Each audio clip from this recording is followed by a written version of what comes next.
We continue our discussions on internal auditing of ISO 9001. Previously, we talked about various types of audit, which include process-based vertical audit, department-based vertical audit, and horizontal audit. The process-based vertical audit focuses on the process or product, monitoring it from the start to the end across department, whereas department-based vertical audit look into one specific department, checking against all relevant ISO 9001 clauses.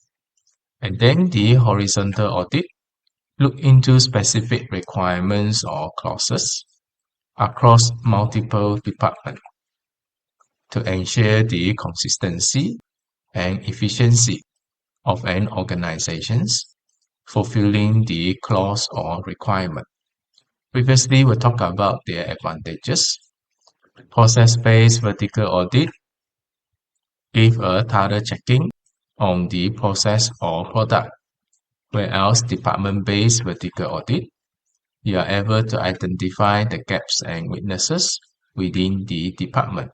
And then the horizontal audit, you check the consistency across the organizations on certain critical clauses of ISO 9001. These vertical audits also have their limitations or disadvantages. For example, process-based vertical audit. It may be time-consuming if many process needs to be covered. For example, one company has a lot of products. Now, if you use the process-based vertical audit, meaning that very likely you had to do audit on many products. You may have difficulty to complete the audit covering all the product within the limited time given, which may ultimately lead to a dilemma that you have a thorough checking against the product, but may not be thorough enough to audit the entire organization. Another disadvantage is it requires cooperations across multiple departments. Especially based on my personal opinion, a lot of gap happen between the transitions of the department. This will be the limitations of department-based vertical audit, and this problem can easily be detected through the process-based vertical audit. However, during auditing, as you follow through the processes or the product, crossing various departments, you will need cooperations from multiple departments in order to get information. And then in the case that you are issuing NCR or OFI, you need to know which NCR or OFI goes to which department. This can be done by knowing that particular observations is due to which department. Next, the department-based vertical audit. There may be duplicate check in terms of the documents control audited in multiple departments. Since you are monitoring the department, certain processes may go beyond the department. Now, while you're auditing them, there may be duplicating check between two different auditing teams over the similar documentations. This may lead to the redundancy and wasted effort or overlapping in terms of the audit. As a result, in the case that NCR or OFI observe, there may also be duplications.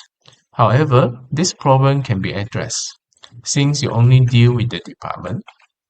In the case that you observe non-compliance from the other department, affecting the compliance of the department that you are auditing, this is where the communications between auditing team takes place.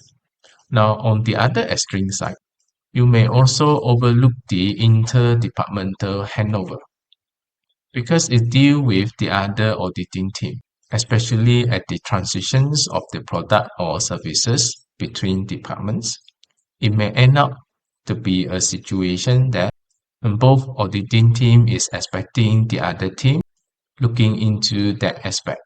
Or maybe the other auditing team is not aware of the presence of that process, since it is not the SOP belong to that particular department, like the case that I previously mentioned before. Now again, this requires coordinations and communications between the auditing team. Next is the horizontal audit. The disadvantage is it does not show the end-to-end process or the big picture because you only look into certain specific requirement or clause in ISO 9001. You have so many clauses there. You might not be able to cover every single clause. That may lead to narrow check on certain specific requirement, not entirely reflect the overall performance of the organizations. Now, what you see here, different audit type has their own advantages and disadvantages. There is no single audit type that is perfect.